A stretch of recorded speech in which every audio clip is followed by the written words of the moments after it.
जय श्री श्रीमन नारायण। जैसा कि कल हम लोगों ने जाना कि समय समय पर महर्षि वशिष्ठ के निर्देशन में संस्कारित हुए राम अपने भाइयों के साथ वेद आदि शास्त्रों का स्वाध्याय एवं शस्त्र विद्या का निरंतर अभ्यास करते हुए लोकहित के कार्य में भी सहभागिता निभाते और पिता की सेवा करते हुए पिता के अत्यंत निकटस्थ हो चुके। महाराज दशरथ अपने पुत्रों के विवाह के संबंध में आचार्य, मंत्रीगण और परिजनों के साथ विमर्श कर रहे हैं कि अब राम आदि का विवाह कर देना चाहिए। तभी अभ्यागच्छन महातेजा विश्वामित्रो महामुनि, महातेजस्वी विश्वामित्र पधारे।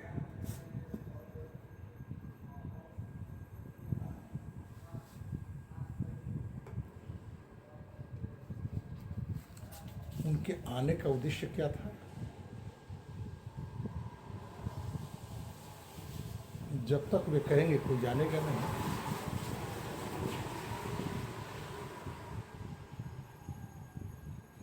महाराज दशरथ जैसे ही महर्षि विश्वामित्र को आया हुआ जाने सम्यक प्रकार से उनकी अभ्यर्थना करी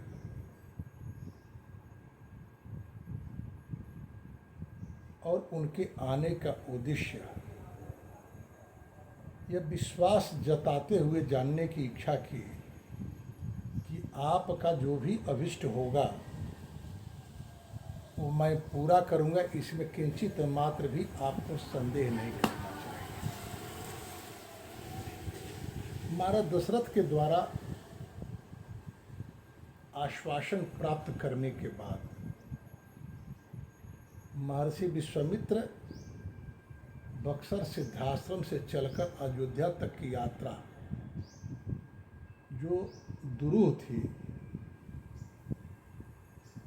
स्पष्ट की है। अहम नियमम आतिष्ठे सिद्ध्यर्थम पुरुषर्षभ तस्य विघ्न करौ द्वौतु राक्षसौ कामरूपिणौ। राजन, मैं एक अभिसिद्धि के लिए एक नियम में स्थिर हूँ और भिन्न भिन्न प्रकार का रूप धारण करने में कुशल राक्षस दो हैं जो विघ्न उत्पन्न करते हैं।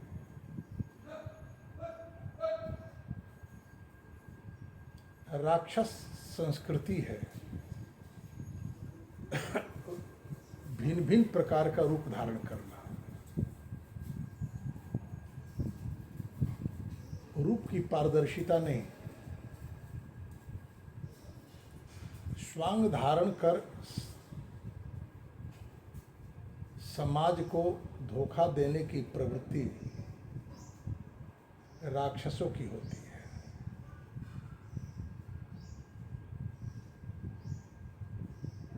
अब तो इसका विस्तार हो गया है। इसका अर्थ यह भी कर सकते हैं कि राक्षसी संस्कृति का विस्तार हुआ है। राक्षसी संस्कृति का विस्तार कैसे होता है? हिरण्याक्ष, हिरण्यकशिपु, रावण, कुंभकर्ण और कंस आदि के जन्म के कारण पर यदि आप विचार करें तो आसानी से यह बात समझ में आ जाएगी कि राक्षसी संस्कृति का विस्तार कैसे होता है। महर्षि कश्यप संध्याकालीन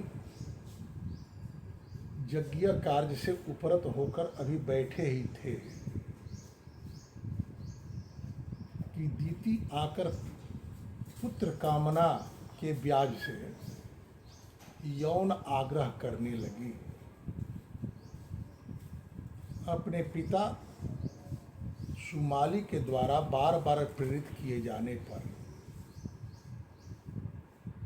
कैकसी महर्षि विश्वस्त्रवा की सेवा में चली गई और उनसे आधार की याचना कर बैठी। तो उग्रसेन महाराज उग्रसेन की पत्नी रुचिमती ऋतुस्नाता होने के बावजूद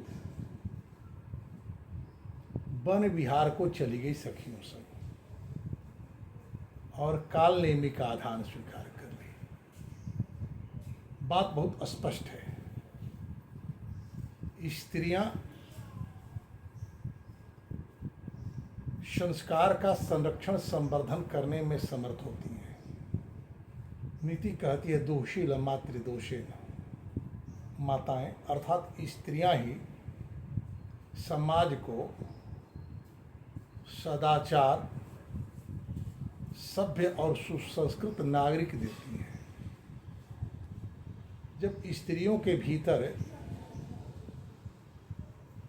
यौन आग्रह की प्रवृत्ति बनने लगे और स्वेच्छाचारिता पूर्वक संबंधों की व्याख्या और संबंध जीने की प्रवृत्ति आने लगे, तो स्वाभाविक है राक्षसी संस्कृति का विस्तार होगा और वेश की पारदर्शिता नहीं रहेगी। कहते हैं तस्य विघ्न करौ दौतु राक्षसौ काम रूपिणौ, अपनी कामना के अनुसार जैसा रूप चाहते हैं वैसे बना लेते हैं और आकर विघ्न उत्पन्न करते हैं। महाराज कृतस्त्रमो निरुत्साह तस्माद् देशाद् पराक्रमे न च मे क्रोधमुत्सृष्टुम बुद्धिर्भवति पार्थिव। हे राजन, मैं जिस नियम में आबद्ध हूँ वहाँ क्रोध करना स्वीकारनीय उचित नहीं है, और उन राक्षसों के द्वारा, काम रूपी राक्षसों के द्वारा विघ्न उत्पन्न किए जाने से मैं निरुत्साह हो गया हूँ और वहाँ से आपके पास आया हूँ। तथा भूता ही सब चर्या न शापस्तत्र मुच्यते स्वपुत्रम राज शार्दूल रामम सत्य पराक्रमम। मैं शाप द्वारा उन राक्षसों का नाश नहीं कर सकता इस समय, इसलिए आप अपने आपके परम पराक्रमी पुत्र राम और लक्ष्मण की याचना करने आया हूँ। काक पक्षधरम वीरम ज्येष्ठम मेदात मरहसी शत्रु येष मया गुप्तो दिव्य नस्वेन तेजसा। आप अपने ज्येष्ठ पुत्र को दे दें। मेरे द्वारा जो भी शक्ति अर्जित की गई है उन दिव्य शक्तियों के ब्याज से सहारे आपके पुत्र सुरक्षित होंगे। मैं उनको सारी दिव्य शक्तियां दे दूंगा। इससे होगा क्या? मैं केवल अपने लाभ की बात नहीं कर रहा, क्योंकि ब्राह्मणों का अभिष्ट होता है राष्ट्र और राष्ट्र के भीतर संस्कृति का उत्कर्ष। आप राजा हैं,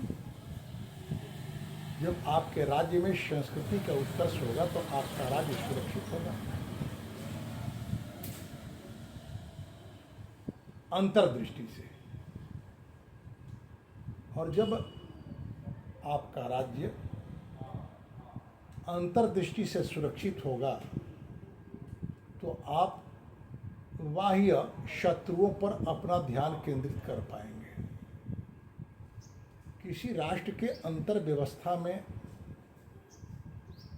असंस्कृति विस्तार पाने लगे, भ्रष्टाचार की प्रवृत्ति बढ़ने लगे, तो बाह्य शत्रु को किसी भी राष्ट्र पर आक्रमण करना और उसे पराजित करना आसान होता है।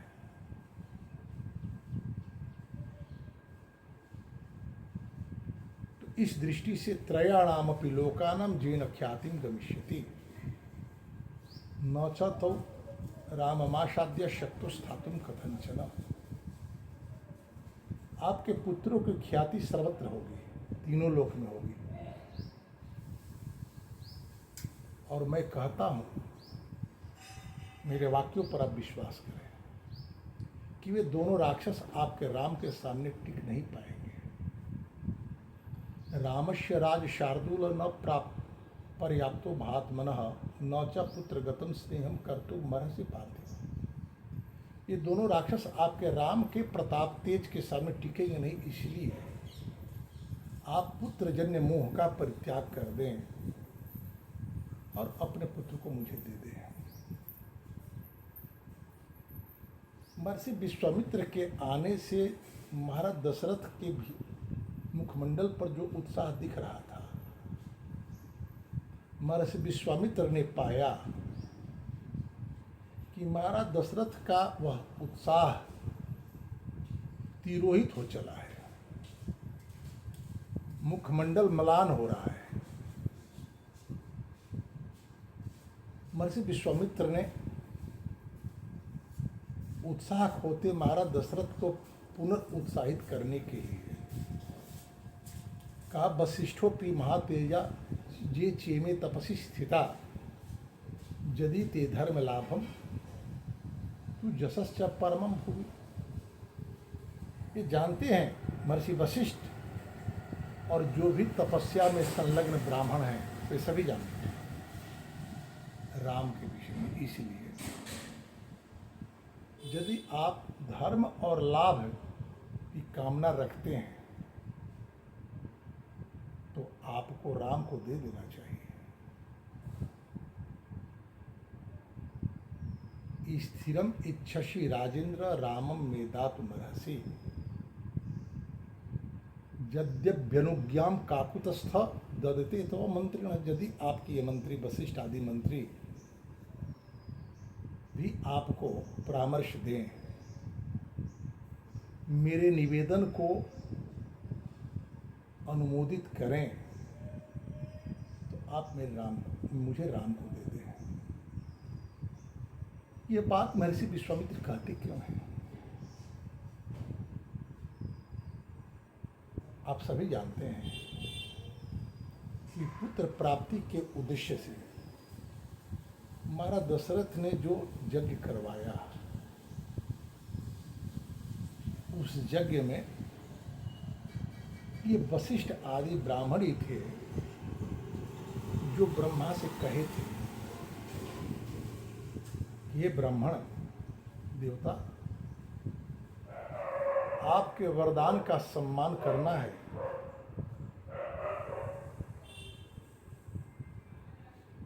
और उसी सम्मान के कारण रावण के हम सभी अत्याचार सह रहे हैं।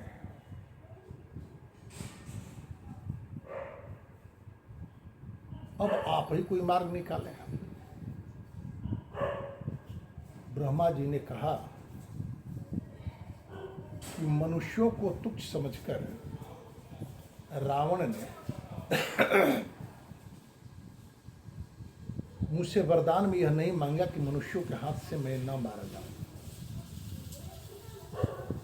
हम काहू के मरही न मारे, बानर मनुज जात दुई बारे। इसलिए भगवान श्री श्रीमन नारायण अवतार लेंगे मनुष्य के रूप में। याद करिए, महाराज मनु और शत्रुपा जब तपस्या की है और उनकी तपस्या से प्रसन्न होकर के भगवान विष्णु आए उनकी यज्ञ स्थल पर, तपस्थल पर, उन्हें वरदान में मांगा कि आप जैसा मुझे पुत्र प्राप्त हो। भगवान विष्णु ने कहा कि मेरे जैसा तो मैं ही हो सकता हूँ, फिर तो मैं ही आपका पुत्र बनकर आऊंगा। तो महाराज मनु की तपस्या और भगवान विष्णु का आश्वासन, और इधर 28 पीढ़ी पहले महाराज अनरण्य ने रावण को यह कहा कि मेरे वंश परंपरा में एक राजा होंगे जिनका नाम होगा दशरथ, और उनके पुत्र होंगे राम, वही तुम्हारे प्राणों का हरण करेंगे।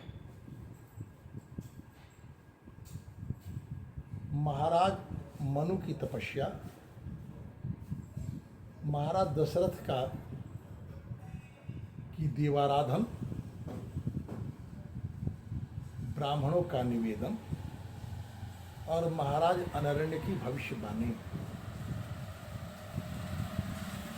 इन सारे कारणों के साथ भगवान मानव के रूप में अवतार लेते हैं। राक्षसों को मारने के लिए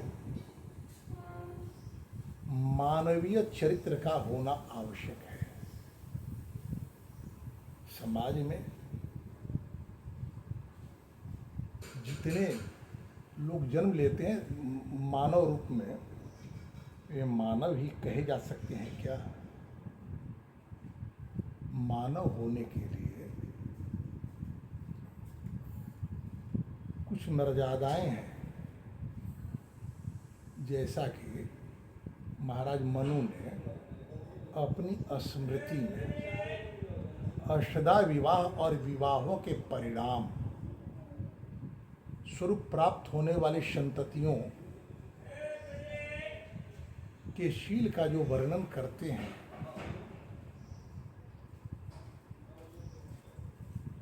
मानव होने का सूत्र वही है। यदि हम चाहते हैं कि हमारे घर में जन्म लेने वाले बच्चे मानवीय मूल्यों से युक्त हों, तो हमारा कर्तव्य होना चाहिए कि हम वैसे ही विवाह को स्वीकार करें जो मानव को जन्म देने में समर्थ हो।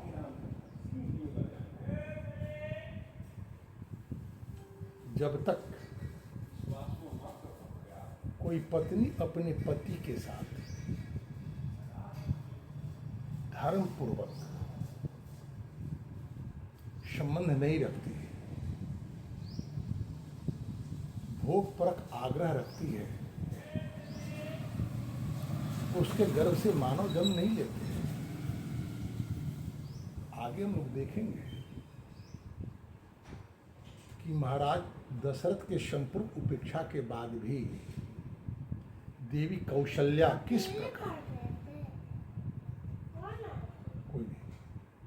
किस प्रकार अपने पुत्र के भीतर शील संवर्धन का कार्य कर रही है। गीता में भगवान कृष्ण कहते भी हैं कि अर्जुन, बीज के रूप में संपूर्ण प्राणियों का मैं पिता हूं, परंतु उनके भीतर गुणों का विकास तो प्रकृति के कारण होता है। प्रकृति स्त्री है, यदि वो चाहे तो आज भी मानवीय मूल्यों के साथ प्रसव और पोषण दे फैलती हुई राक्षसी संस्कृति का शमन कर सकती है। अन्यथा जो हो रहा है वो आप देख रहे हैं। महर्षि विश्वामित्र के इस निवेदन पर और ये कहे जाने पर कि वशिष्ठ आदि मंत्रियों से आप परामर्श कर लें, महाराज दशरथ क्या करते हैं, इसकी चर्चा हम लोग कल। जय श्रीमन नारायण। धन्यवाद। चैनल को सब्सक्राइब करें, लाइक करें और शेयर करें।